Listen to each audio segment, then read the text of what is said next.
Do you? Do you? Do I? I do. But do you? Do you? Do you remember? One of my fellow Marines asked me the other day, do you remember where you were on September 11th? I said, yeah, man, yeah. I was in like 8th grade, and he said, no. Do you remember where you were? What the place smelled like? What you were feeling?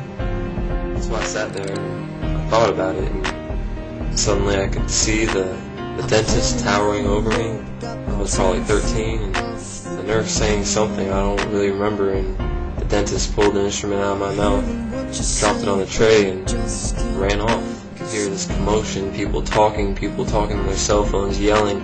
So I got up and I walked over, and I remember everything in the room. The little kids' toys to the right. I see my mom, and she was looking at the TV, and I wouldn't realize the significance of that building being on fire.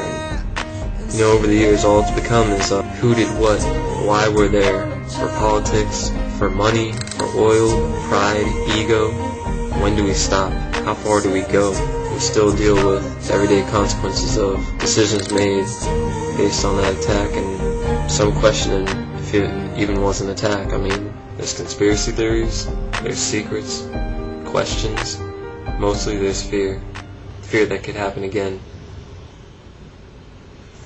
I want us to put that all aside. The hate, the anger, the questions, the protests, the movements, the political platforms. And can we just remember where we were that day? Let's honor those that lost their lives. Let's pray for those who suffered. Reach out and help someone. Rather than blame and point fingers and hate, all that leads to things that caused such an attack. Make a difference and help someone. Those firefighters, the NYPD, true heroes. Let's remember what they did. Let's not argue about the cost of the memorial and what's better, what looks nicer. Let's just focus on the lives that were lost. Just for a day, let's set aside everything. And I know people say you gotta move on, but you have to remember. So where were you?